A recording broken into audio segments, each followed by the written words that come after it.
Welcome our YouTube channel GS with आंसू। 67 BPSC exam के लिए इम्तिहान पब्लिकेशन से सेट प्रैक्टिस चलाया जा रहा है, जिसमें आज सेट नंबर 4 को लगाने वाले हैं। इसमें सारे प्रश्न बहुत ही सिलेक्टेड दिए गए हैं जो आपके एग्ज़ाम में आने की पूरी संभावना है, इसलिए वीडियो को लास्ट तक जरूर देखें। चलिए स्टार्ट करते हैं। पहला प्रश्न है, किस रेलवे स्टेशन का नाम आदिवासी प्रतीक तात्या भील के नाम पर रखा गया है? तो दोस्तों वह रेलवे स्टेशन हो जाएगा Patalpani, option number A. Patalpani railway station का नाम आदिवासी आइकन तात्या भील के नाम पर रखा गया है। तात्या भील महान क्रांतिकारी और भारत के रॉबिन हुड के रूप में जाने जाते थे। अगला प्रश्न देखते हैं, टोक्यो ओलंपिक 2020 में किस देश के खिलाड़ी ने पहला स्वर्ण पदक जीता? टोक्यो ओलंपिक 2020 में चीन देश के खिलाड़ी ने पहला स्वर्ण पदक जीता। अगला प्रश्न है, भारत के प्रथम बहुआयामी निर्धनता सूचकांक के संदर्भ में निम्नलिखित कथनों पर विचार करें। ऊपर दिए गए कथनों में से कौन सा सही है आपको बताना है। तो दोस्तों इसमें सही हो जाएगा 1, 2 और 3। नीति आयोग द्वारा सूचकांक जारी किया गया, जो कि सही दिया गया है। बिहार भारत का सबसे गरीब राज्य है, जहां हर 2 में से 1 परिवार बहुआयामी गरीब है। केरल में सबसे कम गरीबी दर्ज की गई।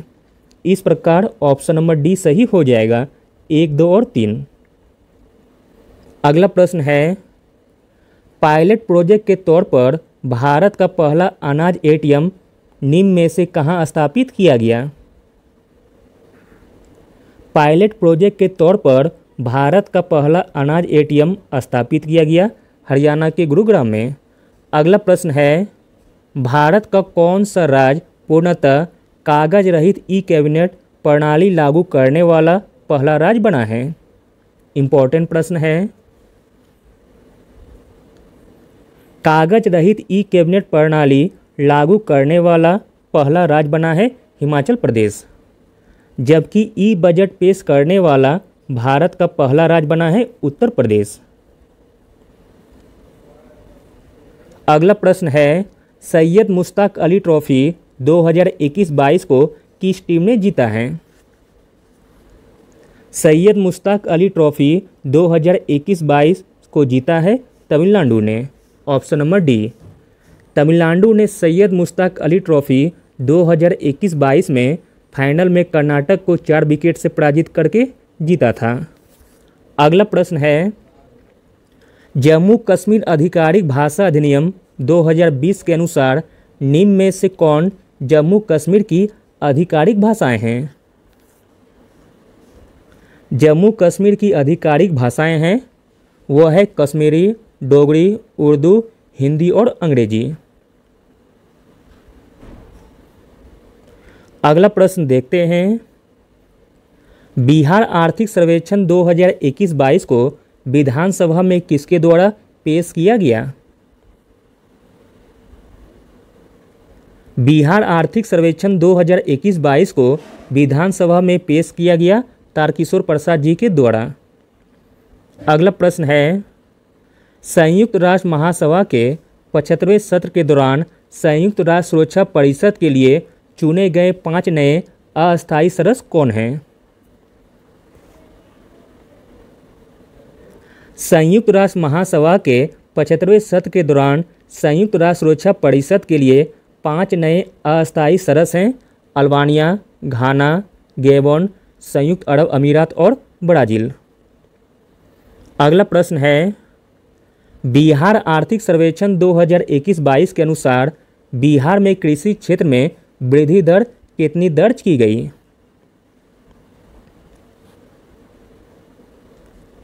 बिहार आर्थिक सर्वेक्षण 2021-22 के अनुसार बिहार में कृषि विकास दर 3.9% दर्ज की गई, जो कि ऑप्शन में नहीं दिया गया है। इस प्रकार ऑप्शन नंबर ई सही हो जाएगा, उपयुक्त में से कोई नहीं। अगला प्रश्न देखते हैं, वर्तमान में राष्ट्रीय मानवाधिकार आयोग के अध्यक्ष निम्न में से कौन हैं? वर्तमान में राष्ट्रीय मानवाधिकार आयोग के अध्यक्ष हैं अरुण कुमार मिश्रा। अगला प्रश्न है 44वां शतरंज ओलंपियाड डैश में आयोजित किया जाएगा। 44वां शतरंज ओलंपियाड आयोजित किया जाएगा भारत में। अगला प्रश्न है आज़ादी फ्रीडम फ्रोजिम फिक्शन नामक निबंध संग्रह निम्न में से किसकी रचना है। इम्पोर्टेंट प्रश्न है। आज़ादी फ्रीडम फ्रोजिम फिक्शन नामक निबंध यह रचना है अरुंधति राय की। Option number C. अगला प्रश्न देखते हैं किस देश ने दुनिया का पहला बिटकॉइन सिटी बनाने की घोषणा की है। तो दोस्तों वह देश है अल सल्वाडोर, जिसकी राजधानी है सैन सल्वाडोर। अगला प्रश्न देखते हैं लिग्नाइट कोयले का सर्वाधिक सिंचित भंडार किस राज्य में है। लिग्नाइट कोयले का सर्वाधिक सिंचित भंडार है तमिलनाडु राज्य में। अगला प्रश्न है बालिका पंचायत शुरू करने वाला भारत का पहला राज्य कौन है। बालिका पंचायत शुरू करने वाला भारत का पहला राज्य है गुजरात। अगला प्रश्न देखते हैं लेमितीय संयुक्त सैन्य अभ्यास 2022 में भारत के साथ किस देश ने हिस्सा लिया। तो दोस्तों भारत के साथ सेशेल्स देश ने हिस्सा लिया। अगला प्रश्न है अंतर्राष्ट्रीय मुद्रा कोष के कैलेंडर वर्ष 2022 के लिए वैश्विक विकास दर अनुमान को 4.4% से घटाकर कितना कर दिया गया है। अंतर्राष्ट्रीय मुद्रा कोष ने कैलेंडर वर्ष 2022 के लिए वैश्विक विकास दर अनुमान को 4.4% से घटाकर 3.6% कर दिया गया है। अगला प्रश्न है बिहार का एकमात्र तितली उद्यान किस जिले में है। बिहार का एकमात्र तितली उद्यान स्थित है पटना में। अगला प्रश्न है अखिल भारतीय ऋण एवं निवेश सर्वेक्षण रिपोर्ट में बिहार को किस स्थान पर रखा गया है। किस स्थान पर रखा गया है तो ऊपर से तीसरा, ऑप्शन नंबर ए। अगला प्रश्न देखते हैं बिहार सरकार द्वारा किस ग्राम को बिहार के पंचायतों में विकास मॉडल बनाने के लिए चुना गया है।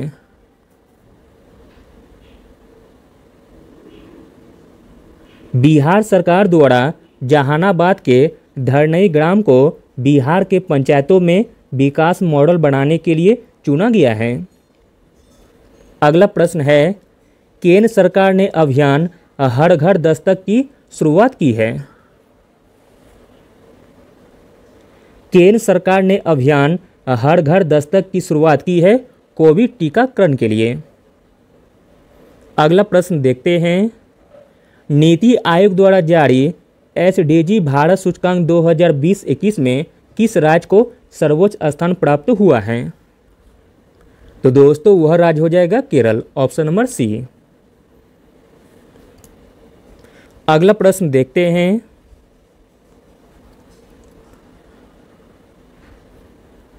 सूर्य किरण का 15वां संस्करण सैन्य अभ्यास भारत और नेपाल ने किस स्थान पर किया। सूर्य किरण का 15वां संस्करण सैन्य अभ्यास भारत और नेपाल ने उत्तराखंड के पिथौरागढ़ में किया है। अगला प्रश्न देखते हैं योजना और राज्य या संघ शासित क्षेत्र की सूची को सुमेलित कीजिए। चलिए सुमेलित करते हैं। ए का मिलान हो जाएगा 1 से आत्मनिर्भर कृषि योजना जो कि अरुणाचल प्रदेश की है। बी का मिलान हो जाएगा 2 से आकाश से दवा परियोजना तेलंगाना की परियोजना है। सी का मिलान हो जाएगा 3 से लक्ष्मी लाडली योजना मध्य प्रदेश सरकार की है। तथा डी का मिलान हो जाएगा 4 से यंग टेप योजना लद्दाख की है। इस प्रकार ऑप्शन नंबर ए सही हो जाएगा। अगला प्रश्न है केंद्रीय महिला एवं बाल विकास मंत्रालय ने किस माह को पोषण माह के रूप में मनाने की घोषणा की है। पोषण माह के रूप में मनाने की घोषणा की गई है सितंबर माह को। अगला प्रश्न है, व्यक्तिगत उपयोग के लिए भांग की सीमित खेती और रखने की अनुमति देने वाला पहला यूरोपीय देश कौन सा है? तो दोस्तों पहला यूरोपीय देश है माल्टा। अगला प्रश्न है, 24 अप्रैल 2022 से 3 मई 2022 के मध्य खेलो इंडिया यूनिवर्सिटी गेम्स 2021 जो कि इसका दूसरा संस्करण था, इसका आयोजन कहाँ किया गया था? तो दोस्तों इसका आयोजन किया गया था बेंगलुरु में, ऑप्शन नंबर बी। अगला प्रश्न है, ट्रांसजेंडर व्यक्तियों के लिए नौकरी में 1% आरक्षण की व्यवस्था किस राज्य में की गई है? मोस्ट इंपॉर्टेंट प्रश्न है, ट्रांसजेंडर व्यक्तियों के लिए नौकरी में 1% आरक्षण की व्यवस्था कर्नाटक राज्य ने की है, ऑप्शन नंबर बी। अगला प्रश्न देखते हैं, किस यंत्र के द्वारा ध्वनि की तीव्रता को मापा जाता है? ध्वनि की तीव्रता को मापा जाता है ऑडियोमीटर के द्वारा। अगला प्रश्न देखते हैं, लघु पतन या शॉर्ट सर्किट के दौरान परिपथ में धारा पर क्या प्रभाव पड़ता है? लघु पतन या शॉर्ट सर्किट के दौरान परिपथ में धारा पर प्रभाव पड़ता है कि यह अत्यधिक बढ़ जाती है। अगला प्रश्न है, भारहीनता की स्थिति में एक मोमबत्ती की ज्वाला का आकार हो जाता है। भारहीनता की स्थिति में एक मोमबत्ती का ज्वाला का आकार हो जाता है गोल, ऑप्शन नंबर ए। अगला प्रश्न है, निम्नलिखित में से किस में प्रकाश का वेग न्यूनतम होगा? प्रकाश का वेग न्यूनतम होगा कांच में। अगला प्रश्न है, निम्नलिखित में से किस प्रकाश की ऊर्जा सबसे अधिक होती है? इंपॉर्टेंट प्रश्न है। तो दोस्तों बैंगनी प्रकाश की ऊर्जा सबसे अधिक होती है। अगला प्रश्न देखते हैं, निम्नलिखित में से कौन सा अम्ल बिच्छू बूटी यानी कि नेटल लीफ की पत्तियों द्वारा स्रावित होता है जिससे पीड़ादायक जलन होती है? तो दोस्तों वह अम्ल हो जाएगा फॉर्मिक अम्ल। अगला प्रश्न है, हीटर के तार किससे बने होते हैं? हीटर के तार बने होते हैं नाइक्रोम से। अगला प्रश्न है, मोनोजाइट रेत नामक खनिज में निहित रेडियोधर्मी पदार्थ क्या है? मोनोजाइट रेत नामक खनिज में निहित रेडियोधर्मी पदार्थ है थोरियम। अगला प्रश्न है, फोटोस्टेट मशीन का ड्रम निम्न में से किस तत्व से बना होता है? फोटोस्टेट मशीन का ड्रम बना होता है सेलेनियम तत्व से। अगला प्रश्न देखते हैं, निम्न में से किस में ऋणात्मक आवेश वाले कण होते हैं? ऋणात्मक आवेश वाले कण होते हैं बीटा कण में, ऑप्शन नंबर सी। अगला प्रश्न देखते हैं,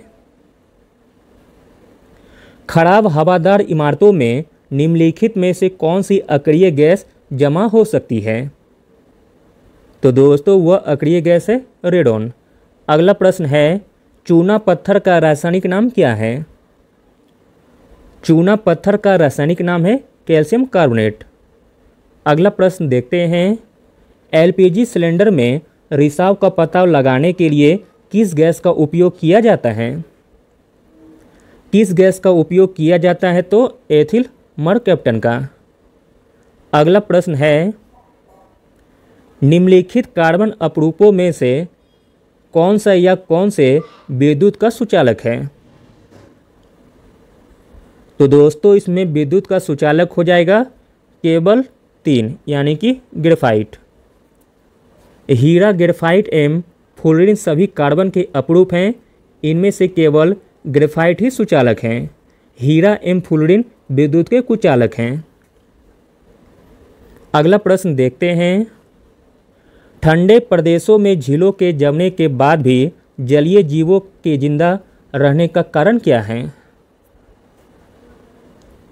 ठंडे प्रदेशों में झीलों के जमने के बाद भी जलीय जीवों के जिंदा रहने का कारण है बर्फ के नीचे का भाग नहीं जमता है। अगला प्रश्न देखते हैं, निम्नलिखित सूची 1 को सूची 2 के साथ सुमेलित करना है। एक तरफ दिया गया है पदार्थ और एक तरफ दिया गया है एसिड। चलिए सुमेलित करते हैं। ए का मिलान हो जाएगा 2 से, अचार में हो जाएगा एसिटिक एसिड। बी का मिलान हो जाएगा 3 से, दूध का खट्टापन लैक्टिक एसिड से। सी का मिलान हो जाएगा 4 से, सेब का मैलिक एसिड से। तथा डी का मिलान हो जाएगा 1 से, सोडा वाटर में कार्बोनिक एसिड पाया जाता है। इस प्रकार ऑप्शन नंबर सी सही हो जाएगा।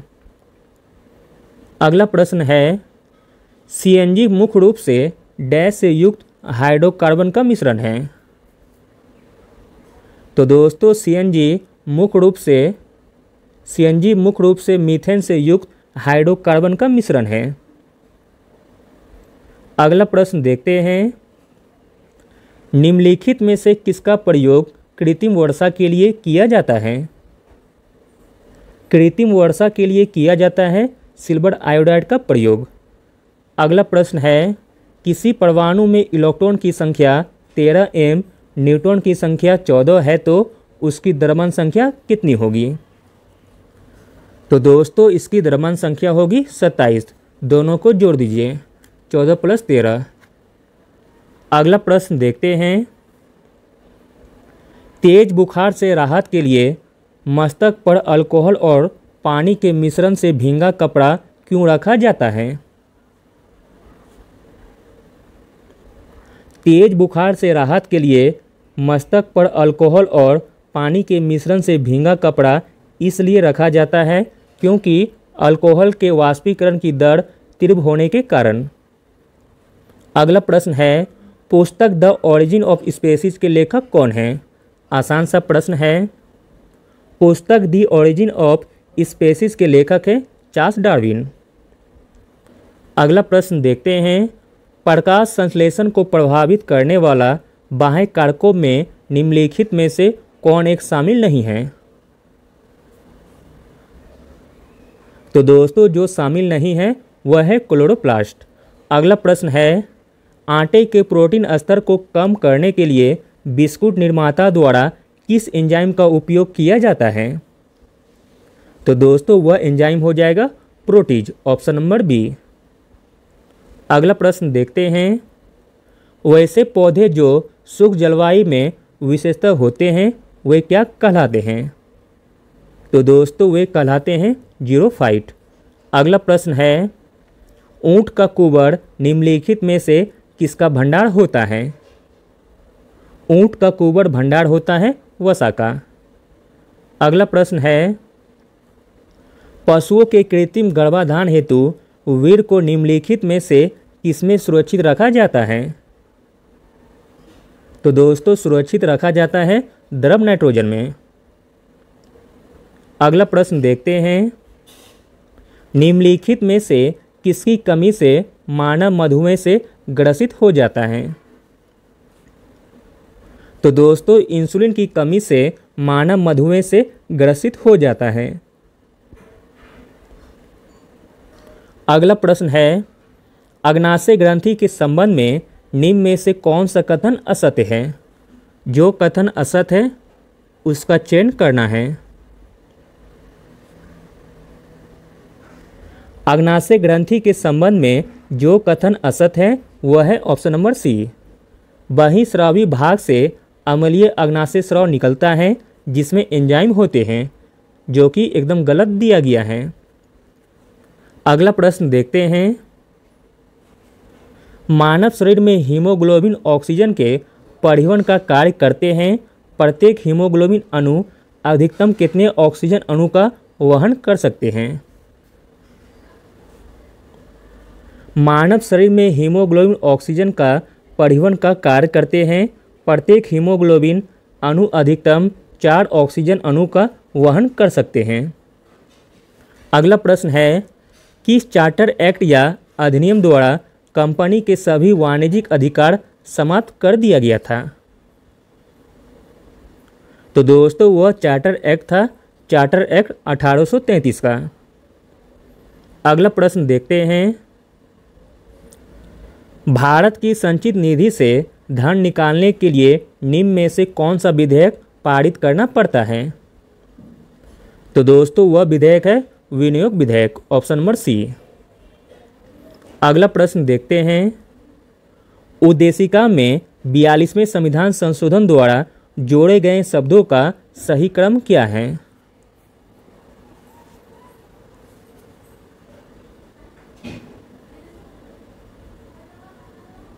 तो दोस्तों इसमें सही क्रम हो जाएगा ऑप्शन नंबर ए। पहले होगा समाजवादी, फिर पंथनिरपेक्ष और फिर राष्ट्रीय अखंडता। अगला प्रश्न देखते हैं, भारतीय संविधान में न्यायिक पूर्णावलोकन की अवधारणा को किस देश के संविधान से ग्रहण किया गया है? भारतीय संविधान में न्यायिक पूर्णावलोकन की अवधारणा को अमेरिका देश के संविधान से ग्रहण किया गया है। अगला प्रश्न देखते हैं, भारतीय संविधान की 6ठी अनुसूची में पूर्वोत्तर भारत के किन राज्यों से संबंधित जनजातीय क्षेत्रों के प्रशासन के बारे में उल्लेख किया गया है? तो दोस्तों वह जनजातीय क्षेत्र हो जाएगा असम, त्रिपुरा, मिजोरम तथा मेघालय, ऑप्शन नंबर बी।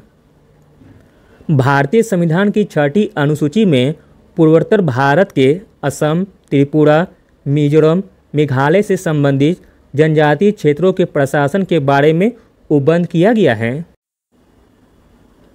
अगला प्रश्न है, भारतीय संविधान की किस अनुसूची का संबंध भाषा से है?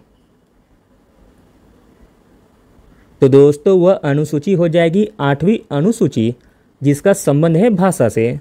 अगला प्रश्न है, किस समिति या आयोग ने भाषाई आधार पर राज्यों के पुनर्गठन की अनुशंसा की थी? तो दोस्तों वह समिति थी फजल अली आयोग। अगला प्रश्न देखते हैं, भारतीय संविधान में उल्लेखित कौन से मौलिक अधिकार नागरिकों के साथ विदेशियों को भी प्राप्त है? तो दोस्तों वह मौलिक अधिकार हो जाएगा अनुच्छेद 20, 21, 22 तथा 24। अनुच्छेद 20, 21, 22 तथा 24 मौलिक अधिकार नागरिकों के साथ विदेशियों को भी प्राप्त है। अगला प्रश्न है, शिक्षा का अधिकार अधिनियम 2009 कब लागू हुआ था? शिक्षा का अधिकार अधिनियम 2009 लागू हुआ था 1 अप्रैल 2010 को। अगला प्रश्न देखते हैं, अपराधियों के लिए दोष सिद्धि के संबंध में संरक्षण का मौलिक अधिकार संविधान के किस अनुच्छेद में वर्णित है? मोस्ट इंपॉर्टेंट प्रश्न है। अपराधियों के लिए दोष सिद्धि के संबंध में संरक्षण का मौलिक अधिकार संविधान के अनुच्छेद 20 में वर्णित है। अगला प्रश्न है, नियंत्रक एवं महालेखा परीक्षक अपनी रिपोर्ट किसे सौंपता है? नियंत्रक एवं महालेखा परीक्षक अपनी रिपोर्ट सौंपता है राष्ट्रपति को। अगला प्रश्न है, पंचायती राज से संबंधित समितियों के गठन का सही क्रम क्या है? पंचायती राज से संबंधित समितियों के गठन का सही क्रम हो जाएगा ऑप्शन नंबर ए।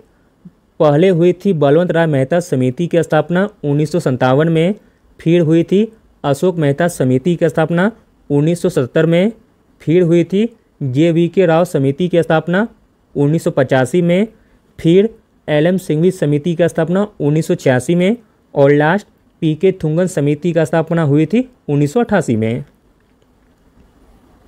अगला प्रश्न है, निम्न में से किस संविधान संशोधन द्वारा अनुच्छेद 74(1) का क संविधान में जोड़ा गया? तो दोस्तों वह संविधान संशोधन था 51वां संविधान संशोधन अधिनियम 2003। अगला प्रश्न है, संविधान के अनुच्छेद 108 में संयुक्त अधिवेशन का प्रावधान किया गया, इस अधिवेशन को कौन बुला सकता है? तो दोस्तों इस अधिवेशन को बुला सकता है भारत का राष्ट्रपति, जबकि इसकी अध्यक्षता की जाती है लोकसभा अध्यक्ष के द्वारा। अगला प्रश्न है, अश्व अक्षांश की स्थिति किन अक्षांशों के मध्य होती है? अश्व अक्षांशों की स्थिति होती है 30 डिग्री से 35 डिग्री अक्षांशों के बीच। अगला प्रश्न देखते हैं, निम्नलिखित में से अफ्रीका के किस देश से होकर मकर रेखा नहीं गुजरती है।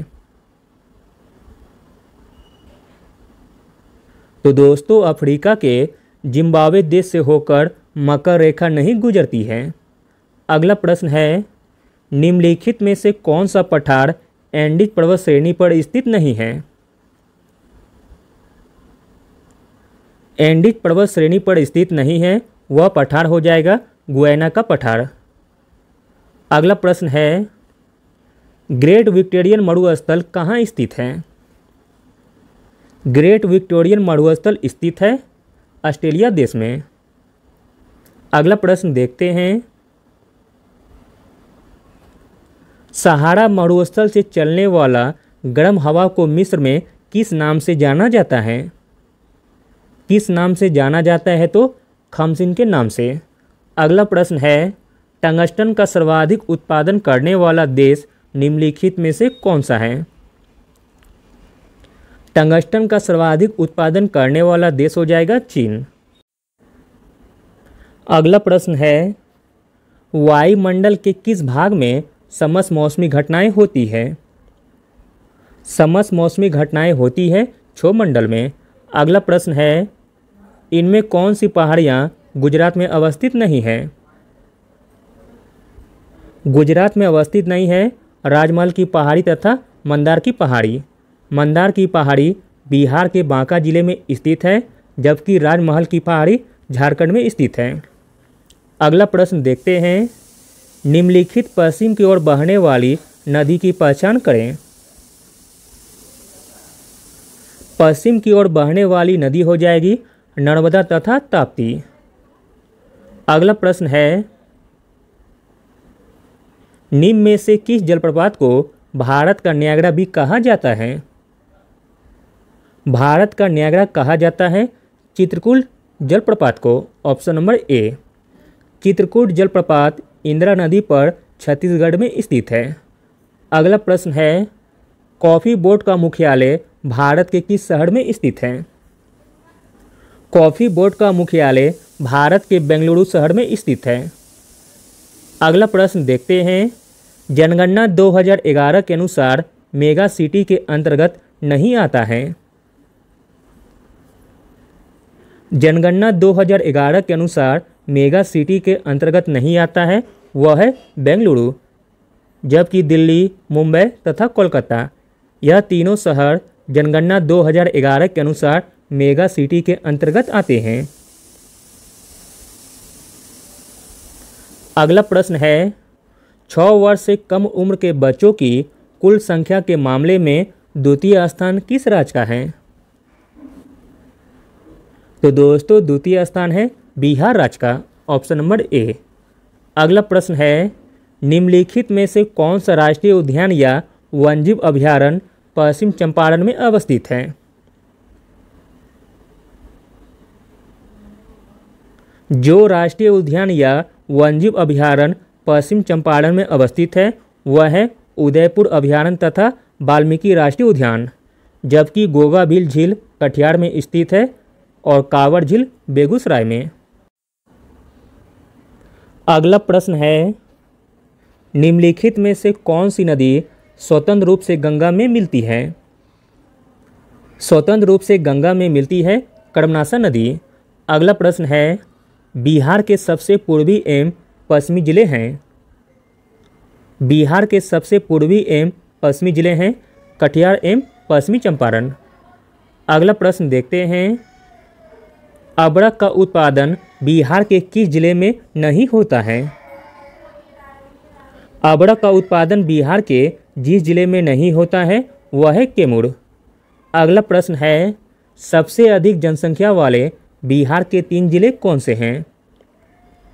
सबसे अधिक जनसंख्या वाले बिहार के 3 जिले हो जाएंगे पटना, पूर्वी चंपारण और मुजफ्फरपुर। अगला प्रश्न देखते हैं, बिहार के किस जिले में बाल लिंगानुपात सर्वाधिक है? बाल लिंगानुपात सर्वाधिक है किशनगंज में। अगला प्रश्न देखते हैं, पशु गणना के बारे में निम्नलिखित कथनों पर विचार करें। इनमें से कौन सा कथन सही दिया गया है आपको बताना है। पहला कथन है, यह 1919-20 से प्रत्येक 5 वर्ष पर आयोजित किया जाता है, जो कि बिल्कुल सही दिया गया है। इसमें सभी पालतू पशुओं की गणना की जाती है, यह भी सही दिया गया है। अगला है, यह केंद्रीय सांख्यिकी और कार्यक्रम क्रियान्वयन मंत्रालय द्वारा संचालित किया जाता है, जो कि दोस्तों बिल्कुल गलत दिया गया है।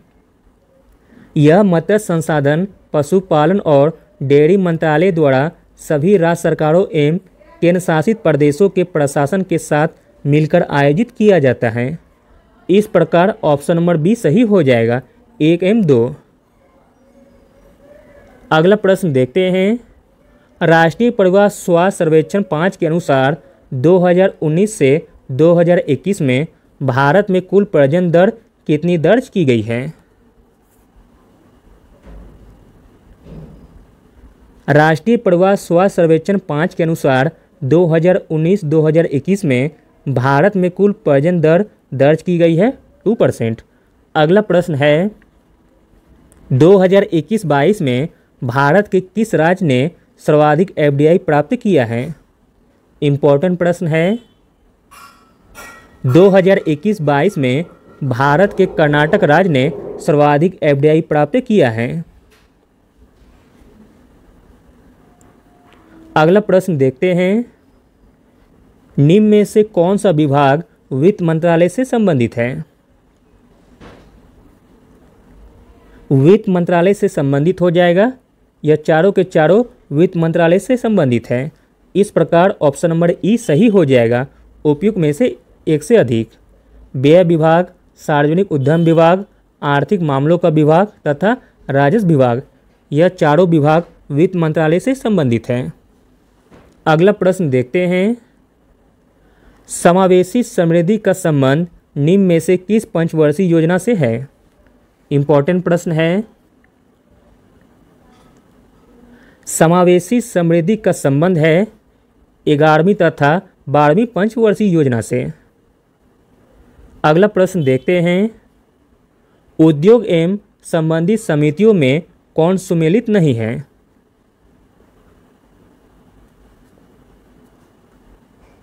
पहला है लघु उद्योग आबिद हुसैन समिति, जो कि बिल्कुल सही है। बैंकिंग सुधार नरसिम्हन समिति, यह भी सही दिया गया है। अगला है चीनी उद्योग महाजन समिति, यह भी सही है। अगला है वस्त्र नीति सत्यम समिति, यह भी दोस्तों सही दिया गया है, यानी चारों के चारों समिति सही दिए गए हैं। अगला प्रश्न देखते हैं। सुपर 301 का संबंध किस देश से है? सुपर 301 का संबंध है अमेरिका देश से। अगला प्रश्न है। केंद्रीय बजट 2022-23 में बजट के कितने फोकस क्षेत्र प्रस्तुत किए गए हैं? केंद्रीय बजट 2022-23 में बजट के 4 फोकस क्षेत्र प्रस्तुत किए गए हैं। अगला प्रश्न है। मुद्रास्फीति के प्रभाव के संबंध में निम्न में से कौन असत्य है? मुद्रास्फीति के प्रभाव के संबंध में जो कथन असत्य है वह है ऑप्शन नंबर सी, ऋण देने वाले को लाभ होता है, जो कि दोस्तों गलत दिया गया है। अगला प्रश्न देखते हैं। किस समिति की सिफारिश के आधार पर 1987 के बाद नए क्षेत्रीय ग्रामीण बैंकों की स्थापना को रोक दिया गया? तो दोस्तों वह समिति हो जाएगी केलकर समिति। अगला प्रश्न है। सभी नोटों पर महात्मा गांधी के चित्र का प्रचलन कब से शुरू हुआ था? कब से शुरू हुआ था? तो 1996 से। अगला प्रश्न देखते हैं।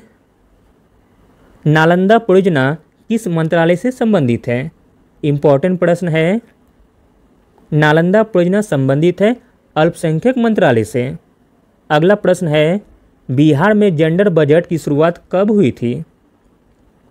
बिहार में जेंडर बजट की शुरुआत हुई थी 2008-09 में, जबकि बिहार में आर्थिक सर्वेक्षण की शुरुआत 2006-07 में हुई थी। अगला प्रश्न देखते हैं। बजट 2022-23 के अनुसार एम्बेडेड चिप और फ्यूचरिस्ट तकनीक का उपयोग करके ई पासपोर्ट जारी करना डैश में शुरू किया जाएगा? तो दोस्तों यह शुरू किया जाएगा 2022-23 में। अगला प्रश्न देखते हैं, निम्नलिखित में से किस स्थान से मौर्यकालीन सोने के बैल खुदाई के दौरान प्राप्त किया गया? तो दोस्तों वह स्थान हो जाएगा कुम्हरार, जो कि पटना में स्थित है। अगला प्रश्न है, पुरातत्विक खुदाई के दौरान किस प्राचीन स्थल पर धन्वंतरि लिखा मिला?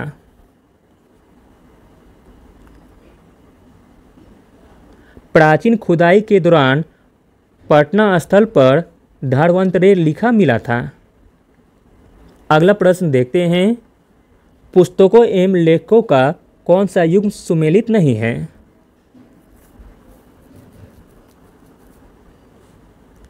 तो दोस्तों जो सुमेलित नहीं है वह है ऑप्शन नंबर डी, कृति कोमेदी बालचंद्र, जो कि गलत दिया गया है। कृति कोमेदी के लेखक हैं सोमेश्वर, बाकी तीनों सही दिए गए हैं। मुद्रा राक्षस के लेखक हैं विशाख दत्त, अष्टाध्यायी के लेखक हैं महर्षि पाणिनि, मृच्छकटिकम के लेखक हैं शूद्रक। अगला प्रश्न देखते हैं, दिल्ली सल्तनत के अधीन एकता प्रणाली के संबंध में असत कथन का चयन कीजिए। तो दोस्तों इसमें असत कथन हो जाएगा ऑप्शन नंबर डी, मुक्ति एकता की आय का स्वामी होता था, जो कि दोस्तों गलत दिया गया है। बाकी सभी के सभी सही दिए गए हैं। अगला प्रश्न है, डैश मानता था कि भारतीय नस्ल शक्तिशाली द्वारा रोंदे जाने की इतनी आदी थी कि मानवता को उन्होंने सदा ही मानव कमजोरी का चिन्ह माना। तो दोस्तों इसका राइट आंसर हो जाएगा option number A, Lord Macaulay. Lord Macaulay मानता था कि भारतीय नस्ल शक्तिशाली द्वारा रोंदे जाने की इतनी आदी थी कि मानवता को उन्होंने सदा ही मानव कमजोरी का चिन्ह माना है। अगला प्रश्न देखते हैं, भारतीय राष्ट्रीय कांग्रेस के किस अधिवेशन में सर्वप्रथम धन के निष्कासन सिद्धांत को स्वीकार किया गया था? तो दोस्तों वह अधिवेशन था कोलकाता अधिवेशन 1896 का। अगला प्रश्न है, कांग्रेस सोशलिस्ट पार्टी की स्थापना कहाँ हुई थी? कांग्रेस सोशलिस्ट पार्टी की स्थापना हुई थी पटना में, और इसकी स्थापना 1934 में की गई थी, और इसके महासचिव थे जयप्रकाश नारायण, जबकि अध्यक्ष थे आचार्य नरेंद्र देव। अगला प्रश्न देखते हैं, भगत सिंह की फांसी के तुरंत बाद किस स्थान पर कांग्रेस का अधिवेशन आयोजित किया गया, जहां गांधी और अन्य नेताओं का विरोध किया गया? तो दोस्तों वह स्थान था कराची का। अगला प्रश्न है, पूना समझौता पर किन दो नेताओं ने हस्ताक्षर किए थे? पूना समझौता पर B.R. अम्बेडकर तथा मदन मोहन मालवीय ने हस्ताक्षर किए थे। अगला प्रश्न देखते हैं, भारत में वित्तीय विकेंद्रीकरण की नीति किसने शुरू की थी? भारत में वित्तीय विकेंद्रीकरण की नीति शुरू की थी लॉर्ड मेयो ने। अगला प्रश्न है, माइकल ओ डायर की हत्या कब और कहाँ हुई थी? माइकल ओ डायर की हत्या हुई थी लंदन में और 1940 में की गई थी। अगला प्रश्न है, मुस्लिम लीग का मुख्यालय निम्न में से किस स्थान पर था? मुस्लिम लीग का मुख्यालय था लखनऊ में। अगला प्रश्न है, वर्ष 1905 में बंगाल का विभाजन किन दो प्रांतों के रूप में किया गया था? इम्पोर्टेंट प्रश्न है।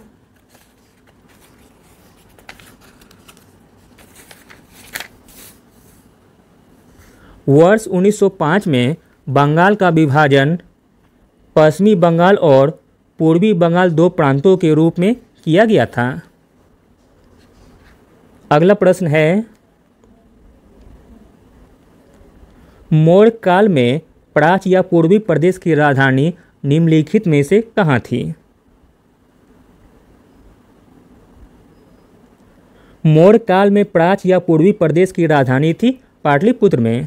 अगला प्रश्न है, प्रथम जैन संगीति की अध्यक्षता किसने की थी? प्रथम जैन संगीति की अध्यक्षता की थी स्थलभद्र ने। अगला प्रश्न है, चंद्रगुप्त द्वितीय के नवरत्नों में से कौन सा एक शामिल नहीं था? तो दोस्तों जो शामिल नहीं था वह थे हरिसेन। अगला प्रश्न है, प्रथम संगम की अध्यक्षता निम्न में से किसने की थी?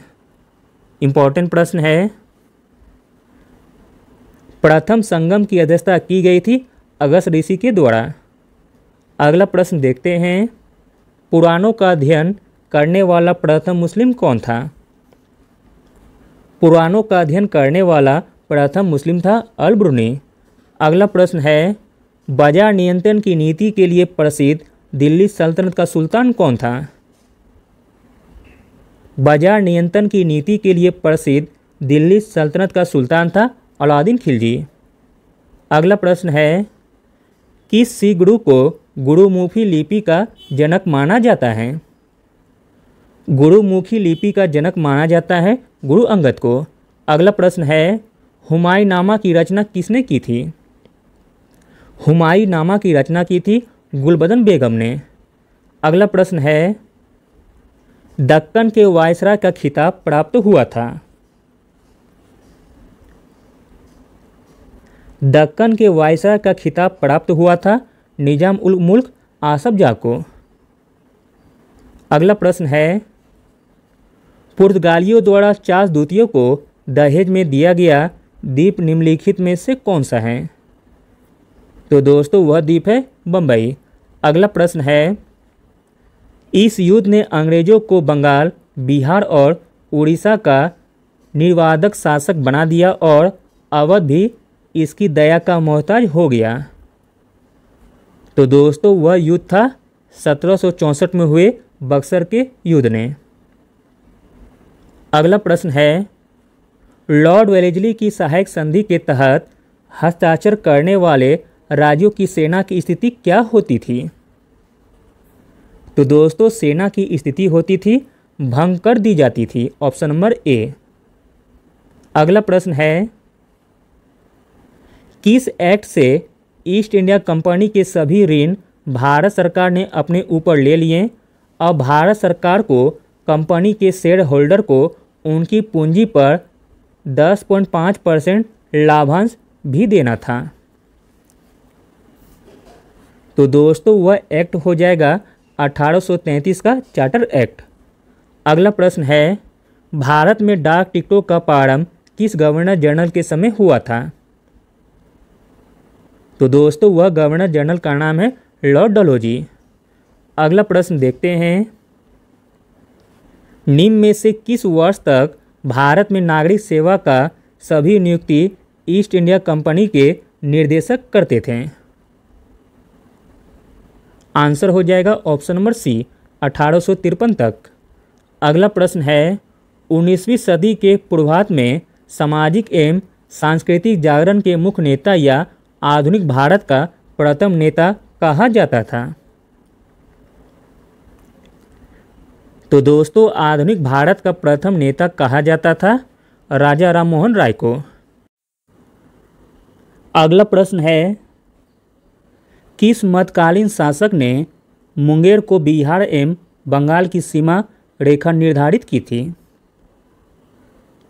तो दोस्तों वह मध्यकालीन शासक का नाम हो जाएगा इब्राहिम लोदी। अगला प्रश्न है, जॉब चार्नो को अंग्रेजों ने पटना स्थित फैक्ट्री का प्रधान किस वर्ष नियुक्त किया था? जॉब चार्नो को अंग्रेजों ने पटना स्थित फैक्ट्री का प्रधान नियुक्त किया था 1664 ईस्वी में। अगला प्रश्न है, अन्याय से पीड़ित लोगों की आह परमात्मा तक का आसन डुला देती है। प्रताप समाचार पत्र का यह लेख किससे संबंधित है? तो दोस्तों यह संबंधित है चंपारण के किसानों से। अगला प्रश्न है, तुगलक काल में बिहार की राजधानी कहाँ थी? तुगलक काल में बिहार की राजधानी थी बिहार शरीफ में। अगला प्रश्न देखते हैं, ब्रिटिश सत्ता के विरुद्ध अत्यंत बहादुरी और आन से लड़ने वाले उस बूढ़े राजपूत की मृत्यु 26 अप्रैल 1858 को हो गई। कुंवर सिंह के बारे में यह किस इतिहासकार का कथन है? तो दोस्तों यह कथन है होम्स का।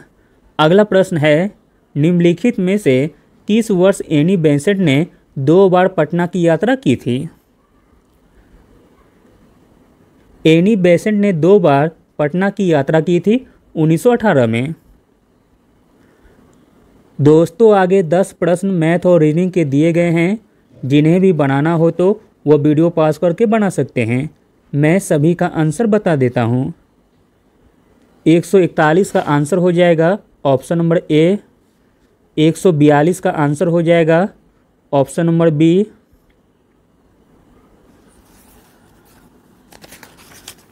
143 का आंसर हो जाएगा ऑप्शन नंबर बी। 144 का आंसर होगा ऑप्शन नंबर सी। 145 का आंसर हो जाएगा ऑप्शन नंबर ए। 146 का आंसर होगा ऑप्शन नंबर ए। 147 का आंसर हो जाएगा ऑप्शन नंबर बी। 148 का आंसर होगा ऑप्शन नंबर बी। 149 का आंसर हो जाएगा ऑप्शन नंबर डी।